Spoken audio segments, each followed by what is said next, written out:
Okay, so if you're interested in script supervising seriously, one of the first things you should probably think about doing is working on a short film. Short films are way easier than working on anything else in terms of like TV or feature films. You should start with a short. Also, if you're a film student, you'll probably have a bunch of friends who are working on short films who are looking for script supervisors, so go there. The absolute first thing you're going to want to do is pre-read the script. And that's just before you even say, yes, I'll do it. You don't want to lock yourself in. Maybe you'll read the script and decide you actually don't want to do it. So make sure you read the script first. Just read it once. Easy. Don't take any notes. Put down your pens and pencils. Just read the script once. Some people might ask you to do to sign one of those NDAs, those disclosure things. Sign that, read the script first, and then get started with the pre-read. This is where the actual work starts. So during the pre-read, you'll be taking notes on the continuity, and make sure you don't actually give any notes on the grammar or the formatting or even the story. Just don't do any of that, because unless you've been specifically asked to. If you're the script supervisor, you're the continuity specialist, and you should be giving notes on the continuity of the script. So I've got a script right here that we're going to read through, and let's just get stuck right in. And so we'll just be reading through and looking for basic glaring continuity errors.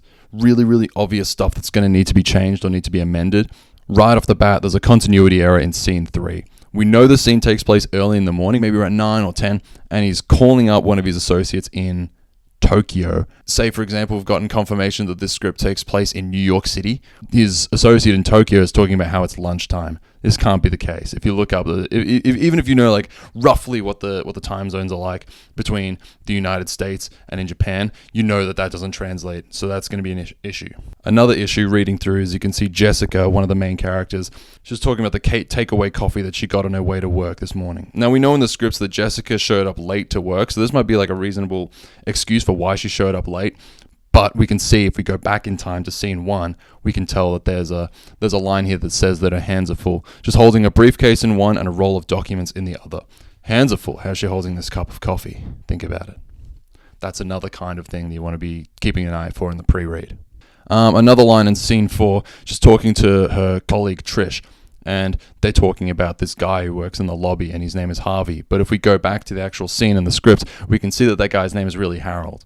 This is a mistake. This is going to have to be fixed. This is one of the kinds of things that you're going to be looking for.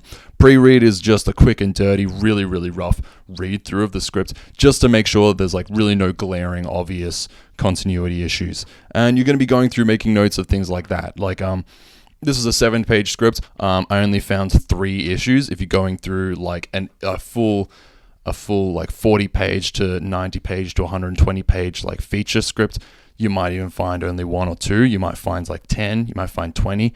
Just good to be diligent. And also good to not stress too much, because you're going to be going through it a couple other times looking for other specific stuff. This is a quick read through, trying to get the really obvious stuff. And that's what we got. We found 3 really glaring things, and they can get fixed for the next draft.